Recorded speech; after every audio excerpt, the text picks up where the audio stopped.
Hello and welcome to another Game Nexus arcade video. Today we're going to be taking a look at Mario Kart Arcade GP. This game was released in 2005 on the Nintendo Sega Namco Triforce arcade hardware. As you can see, it's sitting right over there. And of course right over here we have the OpenGAVS arcade cabinet, which I'm using to control this whole thing. I'm going to go ahead and push the button on the Triforce, and we'll go ahead and see if there is anything of significance in the test mode. I'm not sure if there is or not, but we'll see.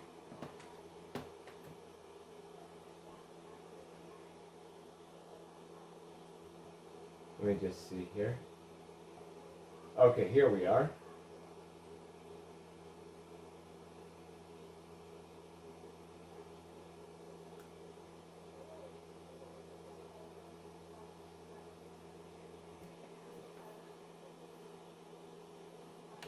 Or at least here we should be getting into the test mode.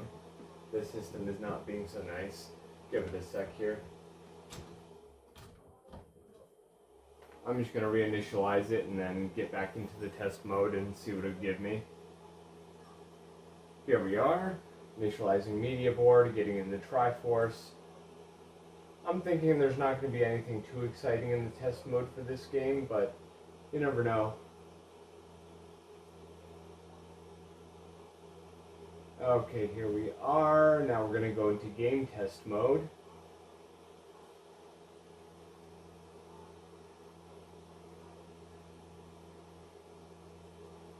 And under your game options, you can go from kilometers per hour to miles per hour. Of course, our link is off because I only have one Triforce.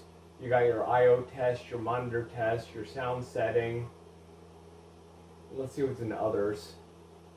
Oh, okay, you can actually, well, I think your language is BIOS locked, but nothing all that exciting here in the test mode. So let's go ahead and get out of the test mode and take a look at some Mario Kart Arcade GP. This was an entry of this series that was developed by Namco and not by Nintendo, so we're gonna go ahead and get right into this. And as you can see, my OpenGAVS arcade cabinet here, once we get the tripod down a little bit here, is already emulating the Type 1 Sega I/O board. And of course I have my racing wheel, and once our counter counts down here, we will be able to get out of the test mode and get right into some Mario Kart Arcade GP. So let's go ahead and get right into this and take a look at this game. Now I have to say this game is a bit different than some of the other Mario Kart arcade games. I mean Mario Kart games, because you know it was in the arcades and it wasn't ever brought to home, unfortunately. And as I'd said in my OpenGAVS video, you can kind of see that the board is kind of talking to the OpenGAVS here. And that just tells it that the two are talking and everything's going right. So all you have to do is press the pedal, and let's get right into this.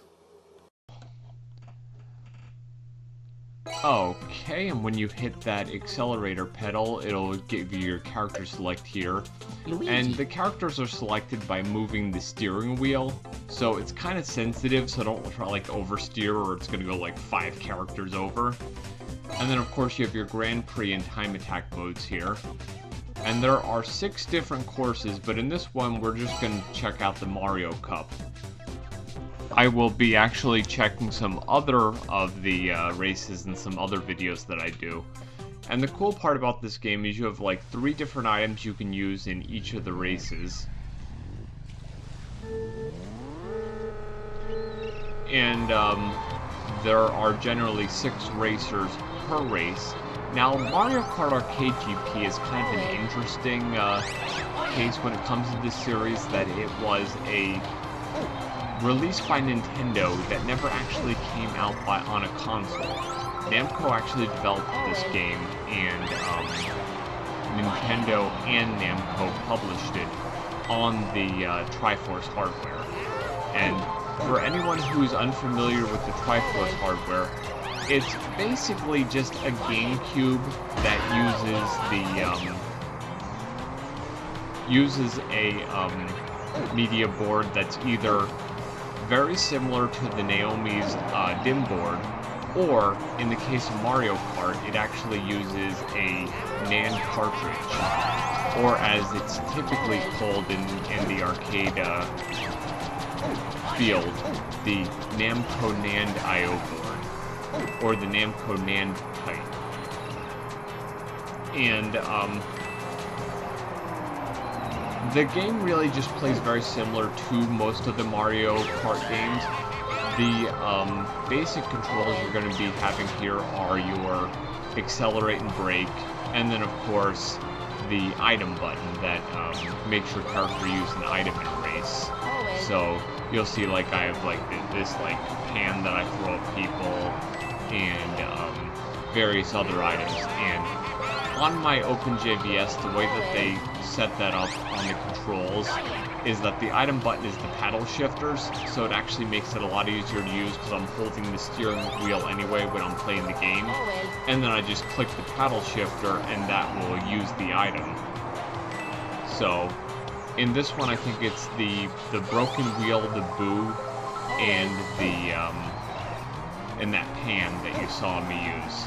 And that actually is what causes the those are the items you can use in each stage. So one thing I will definitely say on the top here is this is definitely a really fun game. If you've never played Mario Kart Arcade GP, I would recommend you either try it on the Triforce, or if you can only play it by emulation. And as you can see, the first level I won without really much of a problem there. And as you would have to do a credit every time you did another match, it always asks, even though I've set the free play, if you'd like to continue, because if you didn't have it set to free play, you'd have to insert more credits for the next race. And all of the races in this Mario Cup are fairly similar, but there are some slight differences in the later races, but nothing too bad. And since this was developed by Namco, you'll see that Pac-Man, Miss Pac-Man, and the ghosts are actually basically guest characters in this game. That I think there were some later Mario games that ended up having the Pac-Man as a character, but this would be the first one where they were guest characters. And you can see in this one we have the broken wheel, there's that like spiky fish, and there's one other item, because each stage in this game has 3 different items. Oh, and the rain cloud, there you go, I just saw it pop up above my head. So as far as Mario Kart Arcade GP goes, it was released in October of 2005 in the arcades. And I could remember when screenshots of this game first emerged, everyone assumed this is exactly what GameCube Mario Kart would look like. And of course, as we all know at this point, this game never got a console release, and then we eventually did get Double Dash, which some people love Double Dash, some people don't like it. The only real advantages to Double Dash was that you could have 2 items at once because each driver could hold an item. But personally, I like this game a little bit better because it's more than a traditional Mario Kart, and of course, as it is legitimately an arcade game, it feels a lot more arcadey. And it's just a very fun pick-up-and-play game that you don't really have to worry about much strategy with anything. You just basically play the game and you're all good. But yeah, I definitely have to say that if you've never tried this game, it does work on emulators these days, or of course if you're crazy like me and you buy the actual full arcade board just for this game, you need to get a Triforce Type 3 Namco Nand Type in order to play it, or replace your DIM board with the NAND board, which is basically a swap of the two boards, and then you need the NAND cartridge that runs this game, and the key chip if you want to run it legit like my board runs it. Because basically the key chip unlocks the content of the NAND cartridge. That's basically all that happens here. But characters that are available in this game would be, of course, Mario and Luigi, Princess Peach, Wario, Bowser, Toad, Yoshi, and Donkey Kong. And you get Pac-Man, Miss Pac-Man, and Blinky the Ghost. So only one ghost. I believe in Mario Kart Arcade GP 2 they added more characters, but they did not have them in this one. And I'm not sure if it's this level, but I know one of the levels you see one of the villagers from Super Mario Sunshine standing on the side of the road. So I think that's kind of cool that they're like referencing their own games. And that's one thing I have to say is the cabinet for this game actually looks pretty cool with its like plastic bezel and speakers on the side, and there's even like a little camera on the top where it'll take a picture of your face. And then when people see the little picture on the bottom, like you see all the opponent characters are behind me and there's their little picture, it would have your picture with like a Mario mustache on it. And that would be the little icon everybody sees as you're like creeping up behind them. But after Mario Kart Arcade GP came out, the sequel Mario Kart Arcade GP 2 eventually came out, and that was in October of 2006, and that released on the same platform. And then we wouldn't see another arcade entry for Mario Kart until Mario Kart Arcade GP Deluxe, which was the third entry in this sub-series. And basically, from what I understand, Deluxe just has courses from this game and the sequel.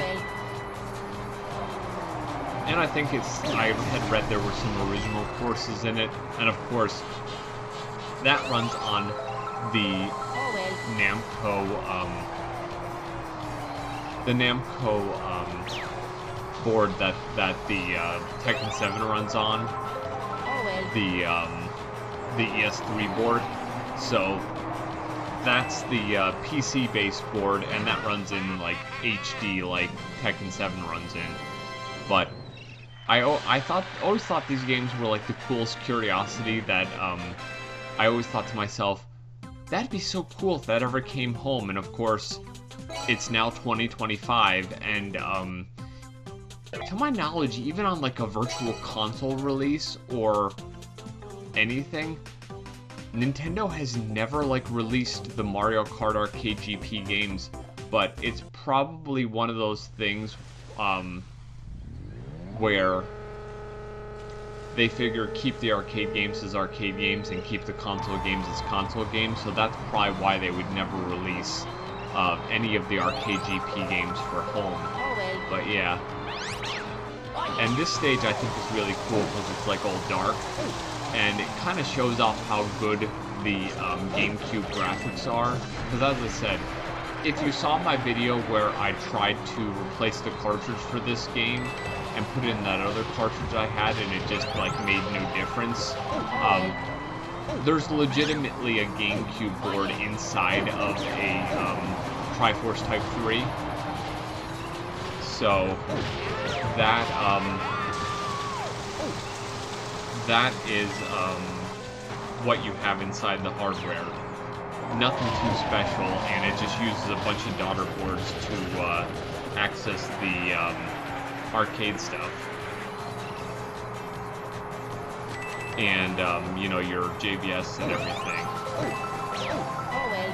But that's one thing I had to say is I really like this level because it's all dark, and it's not like as bright as the rest of the stages. And in some of my other videos, when I show you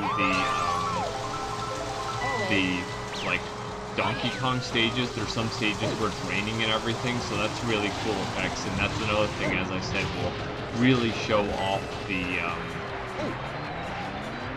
graphics ability of the GameCube hardware that this game runs on. Because basically you have your normal GameCube board and a couple of Namco daughter boards and Nintendo daughter boards. Well, Namco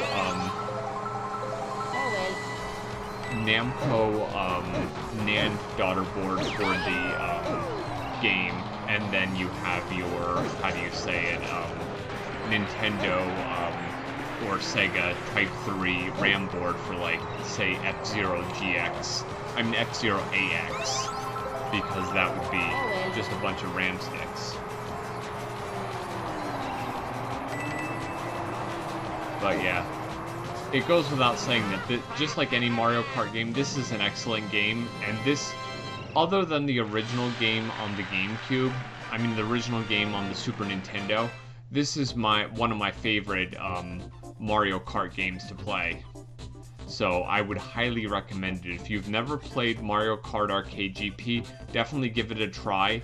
If you can find an arcade where you can play it, that would be the best. But if, of course, if you can't, then you could play it at home on an emulator or on various hardware. There's even a emulator that'll run this on the Wii, and from what I saw, it runs pretty well. But yeah, you'll get to see me fail this watermelon thing because I kept on not being able to hit the watermelon or going too fast. But yeah, I was unable to finish this. Maybe in another video I'll figure it out and I'll be able to do it. But yeah, definitely give this game a try. It's really cool, and I would highly recommend it. But this has been another Game Nexus Arcade video, and I shall see you later. Bye.